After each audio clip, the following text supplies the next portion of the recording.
Hello प्यारे बच्चों, देखिए आज है 12th क्लास की फिजिक्स और चल रहा है बच्चों चैप्टर नंबर 10th जिसका नाम है वेव ऑप्टिक्स यानी तरंग प्रकाश की। और इस चैप्टर का बच्चों आज रहेगा लेक्चर नंबर 27वां व्याख्यान है बच्चों आज।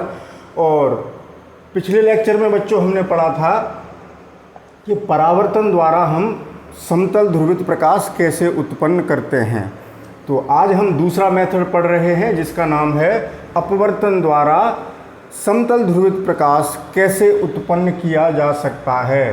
तो बच्चों इस टॉपिक की ये दूसरी कड़ी है कि समतल ध्रुवित प्रकाश उत्पन्न करने की विधियां यानी methods of producing plane polarised light, इसका सेकंड पार्ट है एक तरीके से।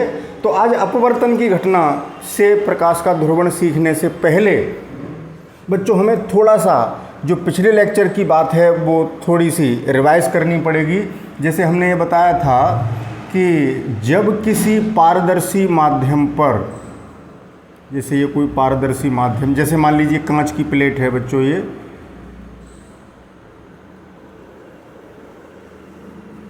इस पर कोई अध्रुवित प्रकाश यानी साधारण प्रकाश जो कि अध्रुवित है आपतित होता है, जिसे ये अध्रुवित प्रकाश है, इसको हमने बताया था कि इस प्रकाश के जो वाइब्रेशंस हैं उसको हम इस प्लेन के अनुदिश और प्लेन के लंबवत दो घटकों में अगर विभाजित कर दें तो हम इस तरीके से बना सकते हैं कि जैसे एक वाइब्रेशन ये, एक ये, फिर ये, फिर ये, फिर ये, डॉट, फिर arrow, dot, arrow, dot, arrow, इस तरीके से हम बना सकते हैं बहुत सारे वाइब्रेशंस। अब यदि ये आपतन ध्रुवण कोण पर होता है, जैसे ये अभिलंब हो गया बच्चों आपतन बिंदु पर, और ये क्या है, ग्लास, ये है ऊपर एयर और नीचे है ये ग्लास, कांच एक पारदर्शी माध्यम है। अगर ये कितने कोण पर आपतित हो बच्चों, ध्रुवण कोण पर यानी आईपी पर, तो यहाँ से जो प्रकाश परावर्तित होता है वो पूर्णतः समतल ध्रुवित हो जाता है और उसमें कंपन इस बोर्ड के तल के लंबवत होते हैं, यानी उनको किससे दिखाएंगे, डॉट से। ये परावर्तित किरण, ये आपतित किरण, और जो अपवर्तित किरण होगी बच्चों वो इस पर अभिलंब आती है, यानी ये कोण कितना आता है, 90 डिग्री। तो बच्चों इसमें से कुछ डॉट वाले वाइब्रेशन इधर निकल गए तो यहाँ थोड़ी कमी हुई, यानी इधर का प्रकाश आंशिक ध्रुवित हुआ, यानी जैसे ये मिल गया हमें एरो, फिर डॉट, फिर एरो, फिर डॉट ख़त्म कर देते हैं, यानी कुछ डॉट वाले वाइब्रेशन इधर चले गए तो इधर कम हो गए वो।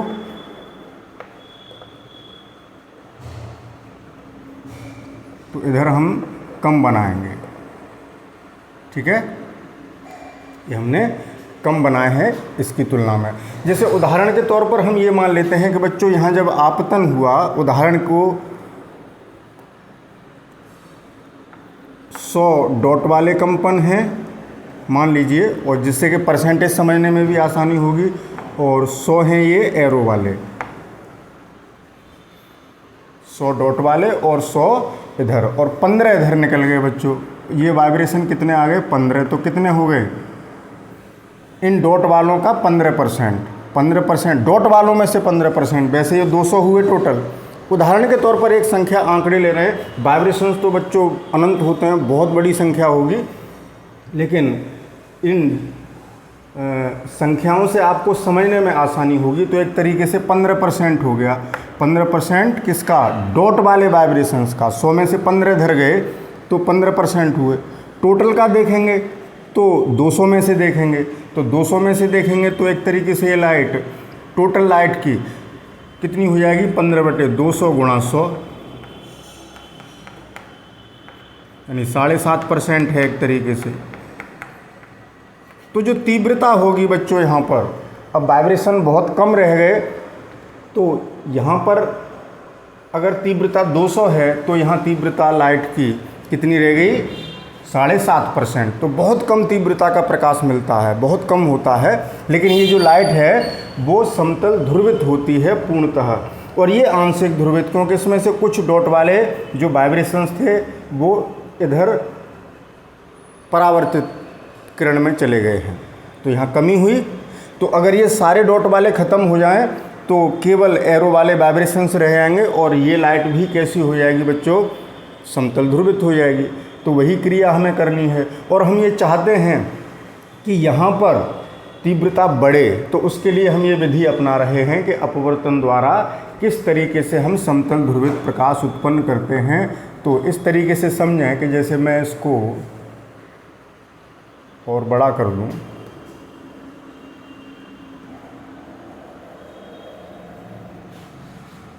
अभी आगे जैसी ज़रूरत होगी। तो बच्चों ये अपवर्तित किरण दूसरे पृष्ठ पर पहुंची, यहाँ ये अभिलंब हुआ, ये कोण IP था, ये कोण अपवर्तन कोण R हो गया, अपवर्तन कोण R। तो ये कोण R हुआ। तो बच्चों इस बिंदु पर जो अब आपतन हो रहा है, अब गिलास से एयर में किरण जाएगी, यहाँ एयर से गिलास में आई थी, यहाँ गिलास से एयर में, तो अब ये आपतन कोण R हुआ। इतने कोण पर यहाँ आपतित होगी एक तरीके से, क्योंकि ये लाइन इसके समांतर है और ये एकांतर कोण बराबर हो गए। अब यहाँ फिर यही घटना होगी जो इस पॉइंट पर हुई थी, जो घटना A पॉइंट पर हुई थी वही घटना इस B पॉइंट पर होगी। यहाँ भी परावर्तन होगा, ये कोण IP, ये भी IP। परावर्तन के नियम से आपतन कोण और परावर्तन कोण बराबर होते हैं।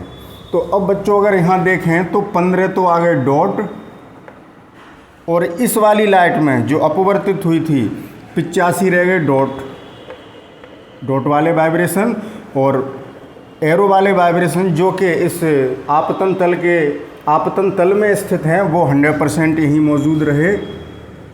ये यहाँ पर आंकड़ा हुआ। अब यहाँ देखिए इस R कोण पर ही परावर्तन हो जाएगा, ये किरण परावर्तित हो जाएगी।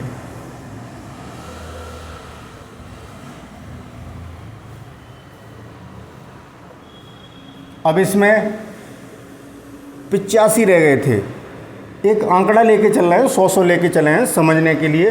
तो अब इन 85 में से 15% फिर जाएंगे, 85 का 15%, 85 का 15% वाइब्रेशन और कम हो गए इस लाइट में, रिफ्रैक्ट होके आ गए, इसे ये हमने बना दिया। तो अब ये लाइट यहाँ पहुँची। अब यहाँ फिर ग्लास टू एयर जा रही है, तो यहाँ फिर ये क्या हो गई, इसके पैरेलल ही आएगी ये वाइब्रेशंस, यहाँ आ गए। तो देखिए ये जो परावर्तित प्रकाश था, थोड़ी मात्रा और बढ़ी तो तीव्रता थोड़ी और बढ़ गई। तो अब यहाँ पर देखिए ये किरण इधर इतना कोण बनाएगी कि ये 90 अंश का होगा। अब इसमें 85 के 15% वाइब्रेशन यहाँ डॉट वाले कम हो गए, एरो वाले 100 ही रहे, ये एरो वाले वाइब्रेशन 100 ही रहेंगे, डॉट वाले और कम हो गए क्योंकि इधर रिफ्लेक्ट हुए हैं, ये उतने ही रहे।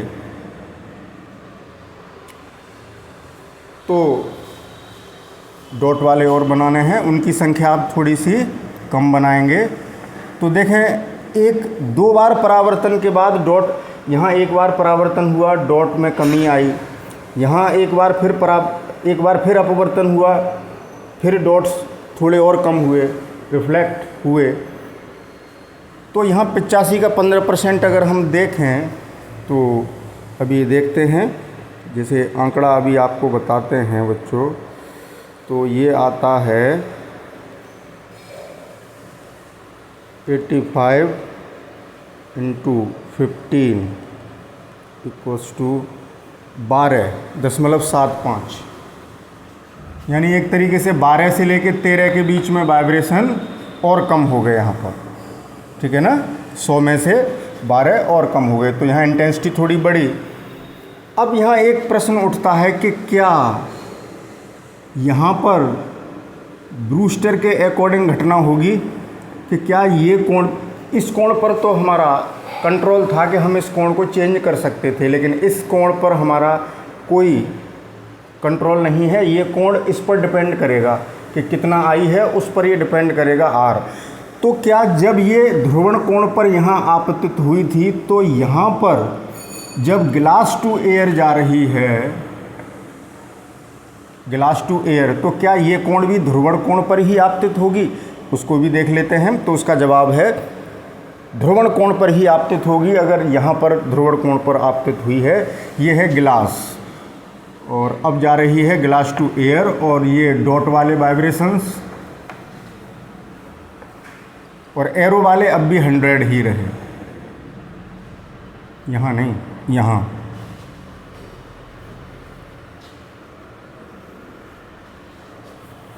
तो यहाँ 12 और कम कर दीजिए 85 में से, तो यहाँ डॉट वाले कितने रह गए? 85 में से 12 या 13 कम कर दें तो लगभग 8 में से 7, 73, या कह सकते हैं 72 और 73 के बीच डॉट रह गए, कम हो रहे हैं ना, और एरो वाले 100 ही रहे।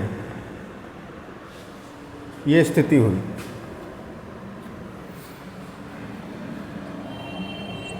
अब इस बात को समझते हैं कि क्या ये कोण भी ध्रुवण कोण होगा। तो देखें, ये एंगल 90 है बच्चों, तो ये IP + R 90 रहना है। तो अगर ये IP है तो ये 90 - IP हो गया, तो ये भी 90 - IP हुआ। तो उस अब ग्लास टू एयर के लिए जैसे ब्रूस्टर्स लॉ ये है N = 10 IP। ए पॉइंट की बात करें तो ए पॉइंट पर क्या है, एयर टू ग्लास जा रही है, तो ANG = 10 IP। तो जैसे यहाँ हम 3/2 रख दें, तो 3/2 = 10 IP, तो IP = 10 इनवर्स 3/2। तो यहाँ मान लीजिए 57 अंश आता है, थोड़ा कम आएगा बच्चों। 3/2 एग्जैक्ट वैल्यू नहीं होती, अलग अलग प्रकाश के लिए भी अपवर्तनांक अलग अलग होता है कांच का, और क्राउन कांच का अलग होता है, फ्लिंट कांच का अलग होता है।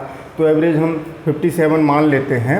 एक दूसरे उदाहरण से और समझा देंगे, तब बात क्लियर हो जाएगी।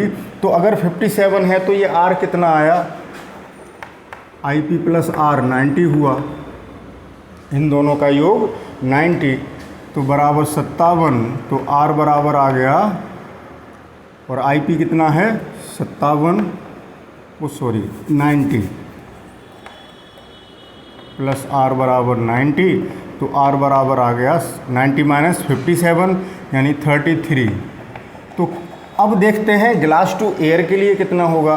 तो आपको पता है कि ग्लास टू एयर जब करेंगे तो वो 1/ANG होगा, तो ये कितना हो गया 2/3।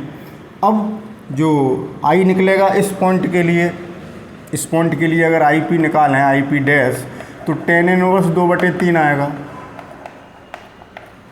ये मान उल्टा है तो 90 - ही आएगा, तो ये 33 ही आएगा ऐसे। तो अब जो यहाँ के लिए ध्रुवण कोण आया वो 33 अंश आया, और वैसे भी यहाँ अब ये 33 पर ही आपतित होगी। यानी एयर टू ग्लास के लिए जब ध्रुवण कोण पर थी, तो यहाँ भी वो ध्रुवण कोण पर ही यहाँ पर आपतित होगी। तो इस बात को समझने के लिए एक दूसरी बात और बता देते हैं, जिससे कि ये कॉन्सेप्ट और ज़्यादा क्लियर हो जाए। पहले इसका स्क्रीनशॉट लें। हाँ तो बच्चों, एक बात और कि कोई स्टूडेंट ये पूछ सकता है कि 10 इनवर्स 1.5 हुआ सर, और इसकी वैल्यू तो 56.3 आ रही है। तो बच्चों, ये जो कोण मैंने लिखा था, ये लगभग में लिख दिया था कि जो कि कांच के लिए एक औसत ध्रुवण कोण माना जाता है। तो अगर एग्जैक्टली देखना चाहेंगे, अब ये संख्या भी बिल्कुल एग्जैक्ट नहीं है, आगे भी डिजिट्स होंगी, तो एक अभी थोड़ी देर में दूसरे एग्जाम्पल से भी समझाएंगे। तो अगर ये वैल्यू अगर आप यहाँ देख रहे हैं तो r बच्चों यहाँ पर इसकी जगह 33 की जगह 90 माइनस इतना करेंगे तो 33.7 आएगा, यानी 33.7 एंगल पर गिरी। तो क्या ये एंगल ध्रुवण कोण है? तो बच्चों यहाँ भी मैंने जो लिखा है वो भी एग्जैक्ट वैल्यू नहीं है। 1/Ang 2/3 करेंगे तो ये tan इनवर्स 0.6666 हुआ। ये क्या हुआ? 2/3 को करेंगे तो एक तरीके से ये हुआ tan इनवर्स 0.666 चलेगा। तो राउंड ऑफ करके मैं 0.667 भी लिख सकता हूँ। तो इतनी ही वैल्यू आती है 33.7 डिग्री। यानी कहने का अर्थ ये है कि इन दोनों का सम 90 ही आएगा।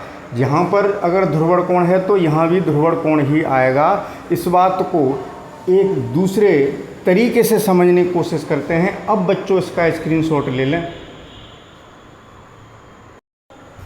अब इस बात को ऐसे समझें बच्चों कि यहाँ जो मैंने IP लिखा है, तो अगर मैं इसको पहला माध्यम मान लूँ और इसको मान लूँ दूसरा माध्यम, फिर दूसरे माध्यम से निकल के फिर किरण पहुँच गई पहले माध्यम में। अभी इनको हटा देंगे समझने के लिए, मैं इनको फिर लिख देता हूँ।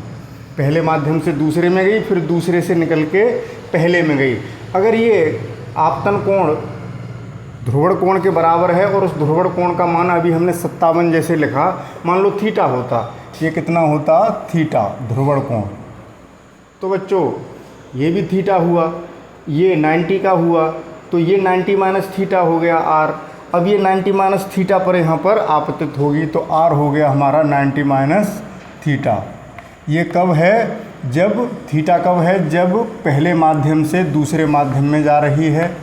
और ये कब है? जब दूसरे से पहले में जा रही है, दूसरे से पहले माध्यम में। तो ये तो ध्रुवण कोण है ही पहले से दूसरे के लिए। तो क्या दूसरे से पहले में जा रही है तब ये कोण ध्रुवण कोण है या नहीं? क्योंकि अब थीटा पर ही यहाँ आएगी।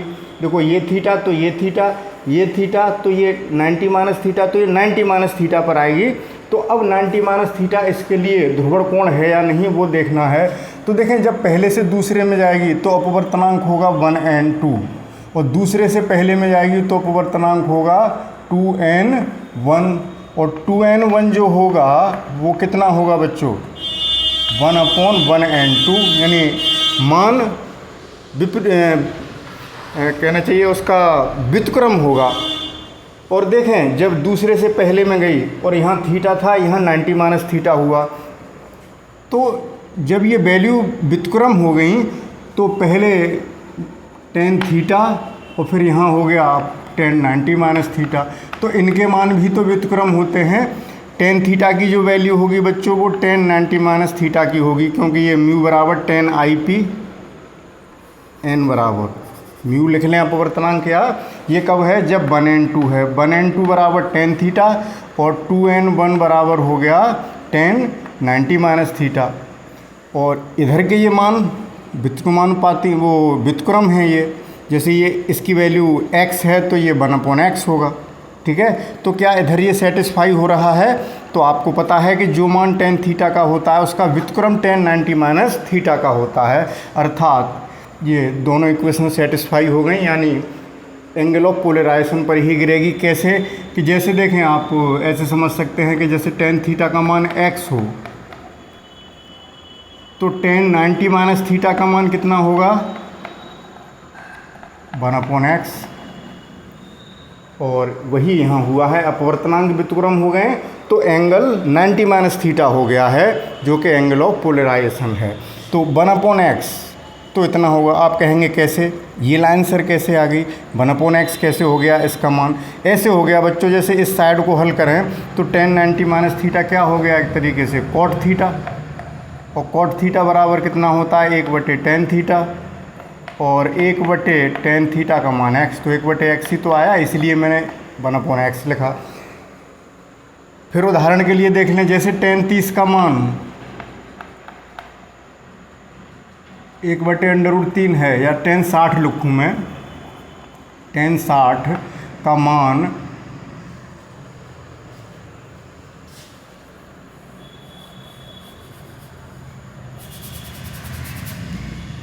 जैसे tan 60 का मान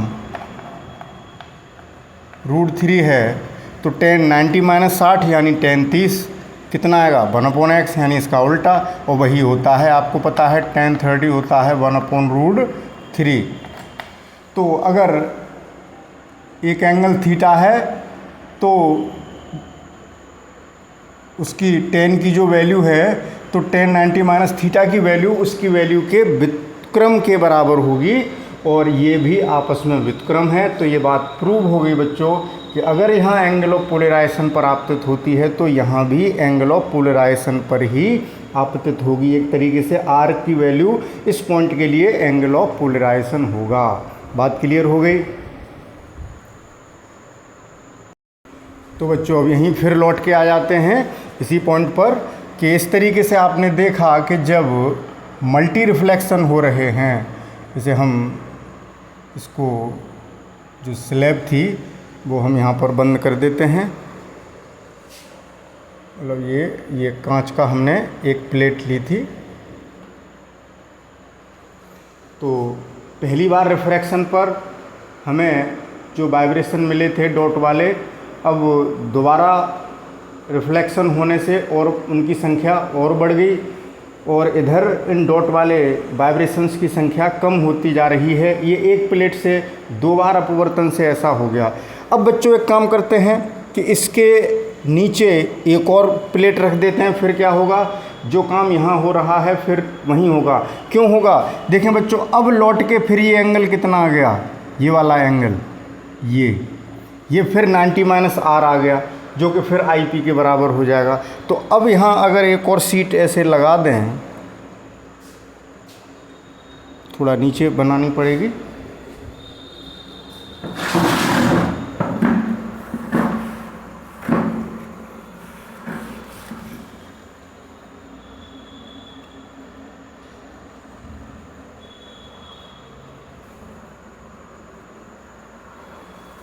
यानी एक कांच की सीट हमने यहाँ फिर और लगा दी, सीट है नीचे।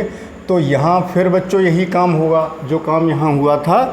तो क्या होगा फिर देखें, अब ये एंगल कितना हो गया लौट के, फिर IP आ गया। देखें IP प्लस R था 90, ये R आ गया था, अब ये 90 ये हो गया, ये कितना, ये R है तो ये भी R हो गया R, और इसका सम 90 होगा।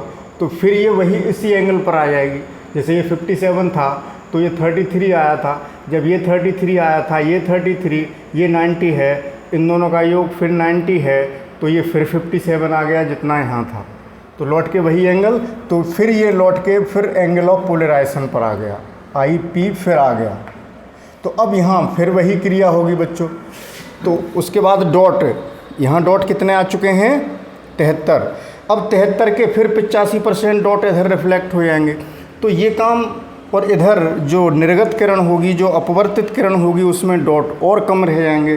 तो इसी तरीके से ये प्रोसेस चलती रहेगी और हमें यहाँ पर काफ़ी अधिक तीव्रता प्राप्त हो जाएगी, और इधर का प्रकाश भी ऑलमोस्ट समतल ध्रुवित प्रकाश की ओर बढ़ता हुआ जा रहा है, मतलब समतल होने की स्थिति में बढ़ता जा रहा है, समतल ध्रुवित होने की स्थिति में बढ़ता जा रहा है।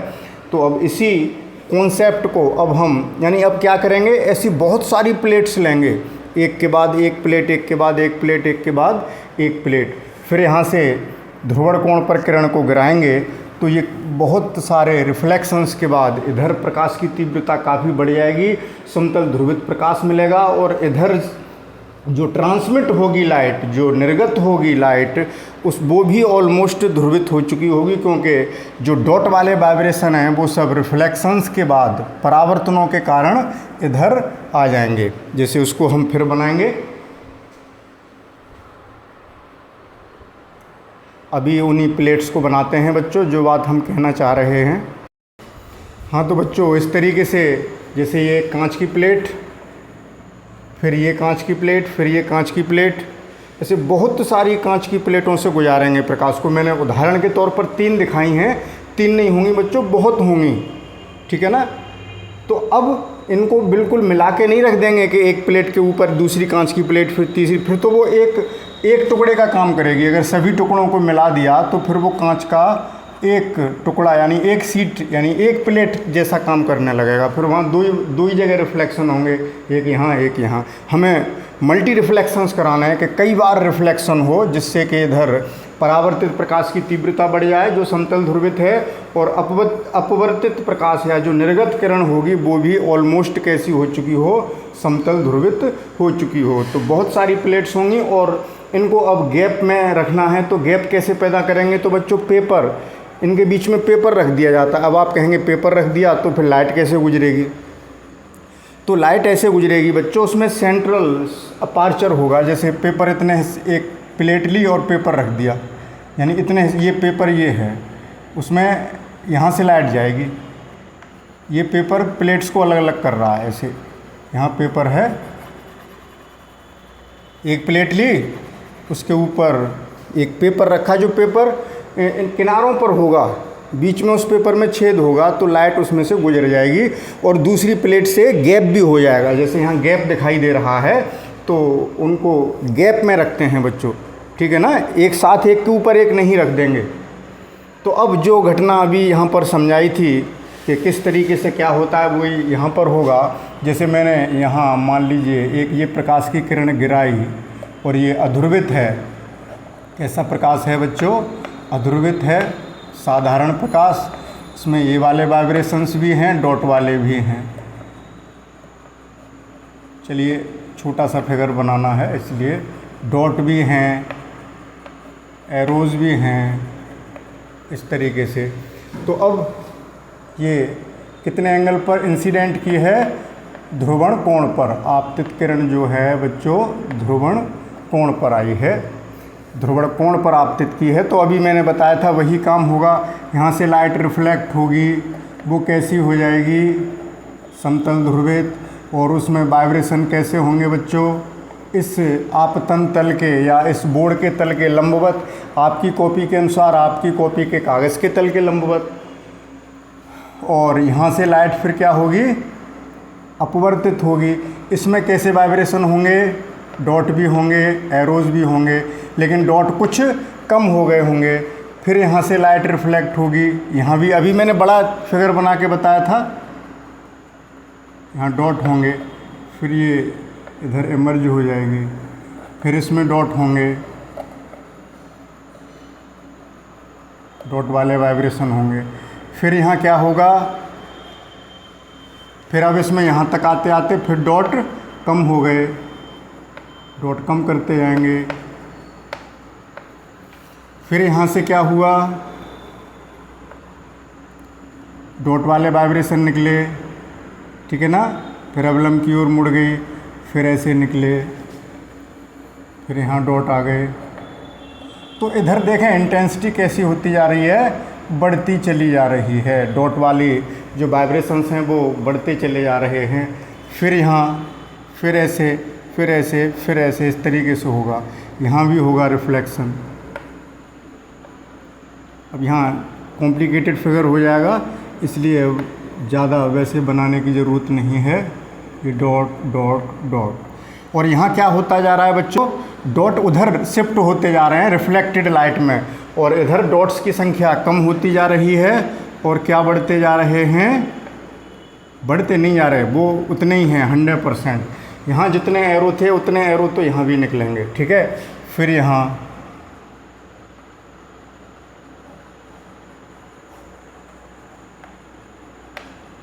और डॉट आ गए। जितने डॉट इधर आते जाएंगे, इधर जो लाइट अपवर्तित होती जा रही है उसमें डॉट उतने ही कम होते चले जाएंगे।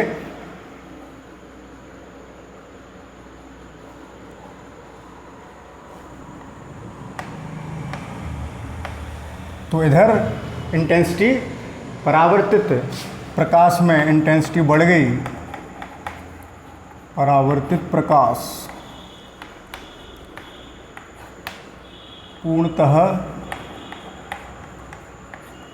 समतल ध्रुवित है। पूर्णतः समतल ध्रुवित तो एक रिफ्लेक्शन से भी हुआ था, लेकिन बहुत सारे रिफ्लेक्शन हो जाने से क्या हुआ कि ये जो अपवर्तित लाइट है उसमें जो डॉट्स की संख्या थी वो लगातार कम होती चली जाएगी। जितनी ज़्यादा प्लेट से गुजारेंगे उतने ही ज़्यादा डॉट यहाँ पर कम होते चले जाएंगे, क्योंकि हर बार उन डॉट्स का 15% रिफ्लेक्ट हो जाया करेगा। 15% रिफ्लेक्टेड लाइट में डॉट वाले वाइब्रेशन चले जाया करेंगे, और इधर अपवर्तित किरण जो निकलेगी वो भी लगभग समतल ध्रुवित होगी, ऑलमोस्ट।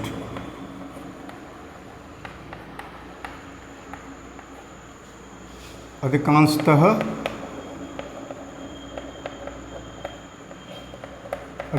यानी समतल ध्रुवित। बहुत नगण्य संख्या में हो सकता है कि डॉट वाले वाइब्रेशन भी रह जाएं, लेकिन बहुत क्षीण हो चुके होंगे वो, तो ऑलमोस्ट ये समतल ध्रुवित ये भी हो चुकी होगी, क्योंकि डॉट वाले वाइब्रेशन बार बार रिफ्लेक्शन होने के कारण उधर रिफ्लेक्ट होते चले गए। परावर्तित प्रकाश पूर्णतः समतल ध्रुवित, और ये ऑलमोस्ट प्लेन पोलराइज्ड। क्लियर? तो इस तरीके से बच्चों आपने देखा कि अगर हम कई प्लेट से उसे गुजारें तो इस अरेंजमेंट को, इस व्यवस्था को, प्लेटों की इस व्यवस्था को पाइल्स ऑफ प्लेट कहते हैं। क्या कहते हैं बच्चों? Piles of plate, piles of plates, यानी प्लेटों का पुंज।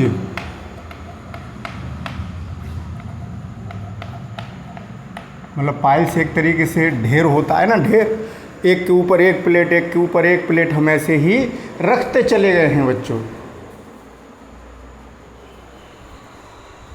तो ये पाइल्स ऑफ प्लेट्स अरेंजमेंट कहलाएगा। तो जो रिफ्लेक्टेड यानी परावर्तित प्रकाश था वो तो पूर्णतः समतल ध्रुवित था ही, और बार बार रिफ्लेक्शन और रिफ्रैक्शन करा के हमने जो निर्गत प्रकाश की किरण है उसको भी ऑलमोस्ट कैसा कर लिया? समतल ध्रुवित कर लिया। तो बच्चों ये एक समतल ध्रुवित प्रकाश उत्पन्न करने की दूसरी विधि थी। तो आज के लेक्चर में हम केवल इस विधि का बात करेंगे, एक एक करके सब विधियाँ पढ़ लेंगे बच्चों, ठीक है ना? तो अब तक हमने अब दो विधियाँ पढ़ ली कि परावर्तन से हम समतल ध्रुवित प्रकाश कैसे उत्पन्न करेंगे और अपवर्तन से समतल ध्रुवित प्रकाश कैसे उत्पन्न करेंगे। तो उम्मीद है बच्चों ये टॉपिक आपको भली भांति समझ में आ गया होगा। मन लगा के इसका अच्छा सा नोट्स बनाइए, और अगर लेक्चर पसंद आता है बच्चों तो वीडियो को लाइक करना मत भूला करिए। उसमें आपका कुछ खर्च नहीं हो रहा बच्चों, तो जिससे कि और बच्चे भी उसको देखेंगे, फिर मोटिवेट होंगे कि अरे इस लेक्चर को तो इतने लाइक मिले हैं तो लाओ हम भी पढ़ते हैं। इस बहाने बच्चे पढ़ने भी लगेंगे। तो चलिए बच्चों, कल मिलेंगे एक नई विधि के साथ कि हम समतल ध्रुवित प्रकाश कैसे उत्पन्न करें। तो आज के लेक्चर में केवल इतना ही।